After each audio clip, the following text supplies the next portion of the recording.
Chinese journalist who exposed CCP's labor camp abuses still in custody in Beijing. A Chinese journalist whose work exposed human rights abuses committed by the Chinese Communist Party has been detained in Beijing for more than 100 days.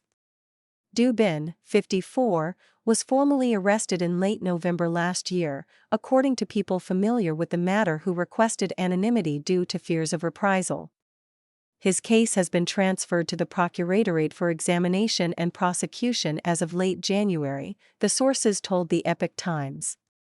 Du has been held at Shuani Detention Center in Beijing since October 2025, when he was taken by police from his residence, his sister and rights groups have said. The authorities told his sister at the time that Du was detained under suspension for picking quarrels and provoking trouble. The vaguely worded charge is often used by the regime to target dissidents and human rights advocates. Authorities are now pursuing a new charge that may involve state leaders after failing to find sufficient evidence to support the initial charge, the people familiar with the matter said. Details about Du's case, including what led to his arrest, remain unclear, with authorities citing state secrecy as the reason for refusing to provide information to his lawyer. As a photographer and writer focused on uncovering the history that Beijing seeks to conceal, Du has been targeted by authorities for more than a decade, but this was the first time he was formally arrested. Du was taken into custody for 37 days in 2013. His friends told Amnesty International at the time that Du's detention might have been linked to a documentary exposing the abuses women faced at Masanjia labor camp. Located in the northern Chinese city of Shenyang, the detention facility is notorious for its horrific treatment of female detainees, especially those who refuse to renounce their faith in Falun Gong, also known as Falun Dafa. The spiritual discipline, featuring meditative exercises and moral teachings centered on truthfulness, compassion, and forbearance, has faced brutal persecution since 1999, as the CCP deemed the practice's surging popularity a threat to its authority. Torture and abuse are part of the ongoing campaign to wipe out Falun Gong, which had attracted an estimated 70 million to 100 million people in China by the late 1990s. In two books released in Hong Kong in 2014, Du detailed former inmates' accounts of torture by Masanjia guards, including shocking female Falun Gong practitioners' genitalia with electric batons as well as stripping practitioners naked and locking them up in the cells of male prisoners.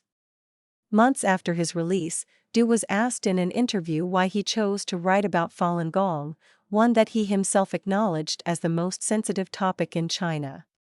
"We are all human," he told the Epoch Times in December 2014. "Using such inhuman methods against others is something I can never accept." In December 2020, days before his historical book, Red Terror, Lenin's Communist Experiment, was set to be published in Taiwan, Du was arrested by Beijing police, again for picking quarrels and provoking trouble. He was released after 37 days in detention. Growing intolerance. Independent journalists and writers like Du have endured mounting pressure in recent years as the CCP deepens its grip on society. In 2025, Beijing once again led the world in the number of reporters imprisoned, the Committee to Protect Journalists said in its latest annual report released last month. It marked the third consecutive year the regime was given the title of the world's worst jailer of journalists.